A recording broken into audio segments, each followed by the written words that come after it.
លោកពូគាត់ថាសិនចាចង់ធ្វើអីឲ្យប្រកាសទេគ្រាន់តែជាទូធ្លុកតែប៉ុណ្ណោះទេមិនអីទេថ្ងៃស្អែកទៅធម្មតាទៅខ្ញុំនឹងទៅតាមក្រោយណាចាខ្ញុំចាំលោកពូនេះ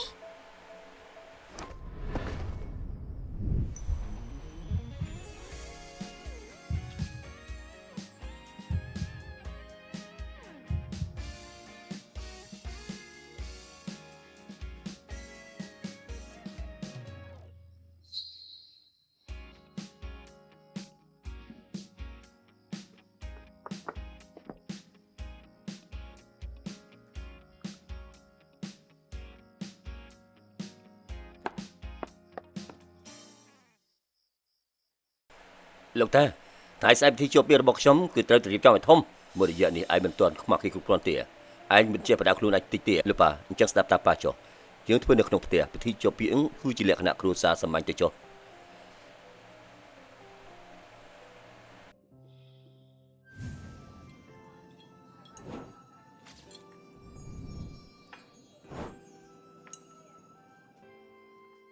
សិនចៅតាមពិតទៅដៃគូភ្ជាប់ពីរបស់ឯងមិនមែនជាស៊ូលីងអ៊ីទេមែនទេនឹង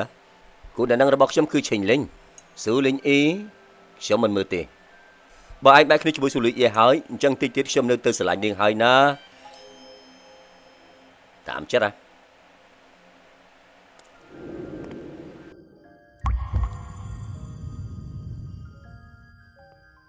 អតីតសង្សារស្អាតបែបនេះ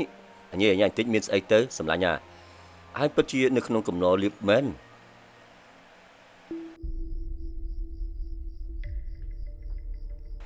លោកពូនេះណាមិនបានមកជាមួយទេឬមួយក៏នាងមានចិត្តមករកខ្ញុំបើនាងចង់ខ្ញុំបាយជាមួយនឹងឈីលីងខ្ញុំអាចទទួលយកនាងម្ដងទៀតបានស្រីស្អាតសួរសិនចាំមិនចូលចិត្តមនុស្សស្រីតោងទៀតទេតែខ្ញុំចូលចិត្តខ្លាំងណាស់ណាខ្ញុំក៏ដូចគ្នាឬមួយក៏នាងសាជាមួយនឹងខ្ញុំទៅ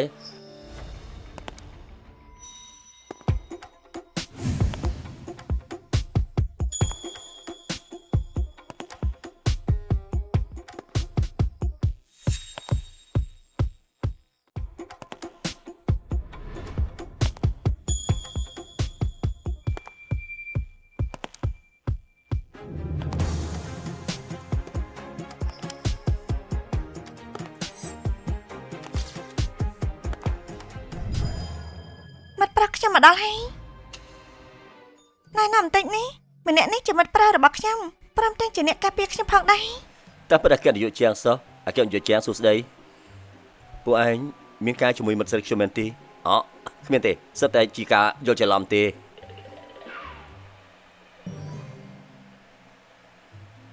មកពិធីជាប់ពាក្យផងណាក្មួយប្រុសក្មួយសំណប់ចិត្តខ្ញុំនឹងស៊ីប៊ីក៏ចិត្តដល់ពេលដែរ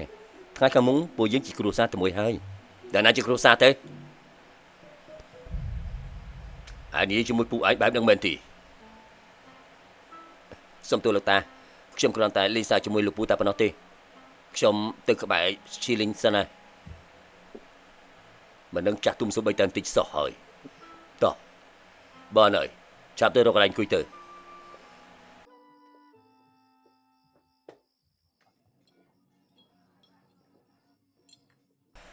ប៉ាម៉ាក់អរគុណសម្រាប់ការដើរចេញរបស់ឯងទើបជួយបំពេញបំណងខ្ញុំនឹងសិនចៃមិនបាច់អរគុណនោះទេខ្ញុំសង្ស័យថាសិនចៃមានចរិតហិង្សាផងនេះឯងក៏ត្រូវប្រយ័ត្នខ្លួនដែរអូអ្នកណាថាមានតែគេដែលមានដៃនោះ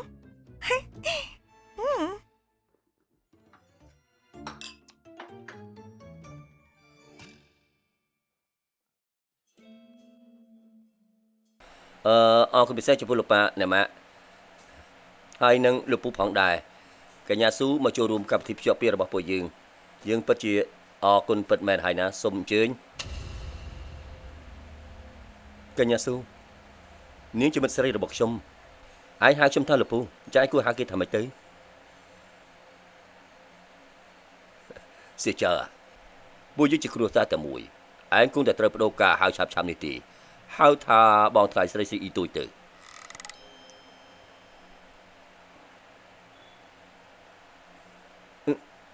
ស្វាគមន៍បងថ្លៃស្រីស៊ីអ៊ីទូចដែលមកចូលរួម